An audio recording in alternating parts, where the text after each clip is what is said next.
মোহাম্মদ সালাহর ঘোষণা যে এই মৌসুমে লিভারপুলে তার শেষ, তা ক্লাব ফুটবলে বড় আলোড়ন তুলেছে। শীতকালীন দলবদলের দরজা খুলতেই সালাহ স্কাই স্পোর্টসকে দেয়া এক সাক্ষাৎকারে বিষয়টি পরিষ্কার করেন।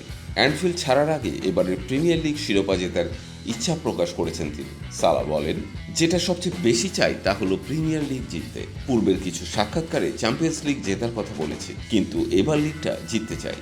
কারণ জানি না, হয়তো পূর্বে যেভাবে উদযাপন করতে পারিনি সেই জন্য। আরেকটা কারণ হতে পারে এটাই আমার ক্লাবের হয়ে শেষ মৌসুম। করোনাকালে জার্গেন ক্লবের অধীনে সালাহ ও তার সতীর্থরা দীর্ঘ ৩০ বছর পর লিভারপুলকে প্রিমিয়ার লিগ শিরোপা জিতিয়েছিলেন। তবে সেই সময়ে ভক্তবিহীন উদযাপন তাদের জন্য বিশেষভাবে হতাশাজনক ছিল।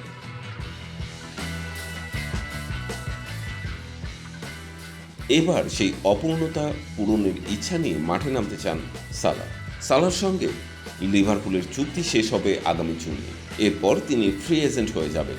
ইতিমধ্যে তাকে দলে ফেরানোর জন্য বেশ কিছু ক্লাব আগ্রহ প্রকাশ করেছে। ফরাসি ক্লাব পিএসজি মোটা অঙ্কের বেতনে ৩ বছরের জন্য তাকে প্রস্তাব দিয়েছে।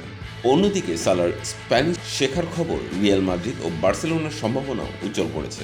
সৌদি প্রো লিগও তাকে রেকর্ড বেতনের প্রস্তাব দিয়ে বসে আছে।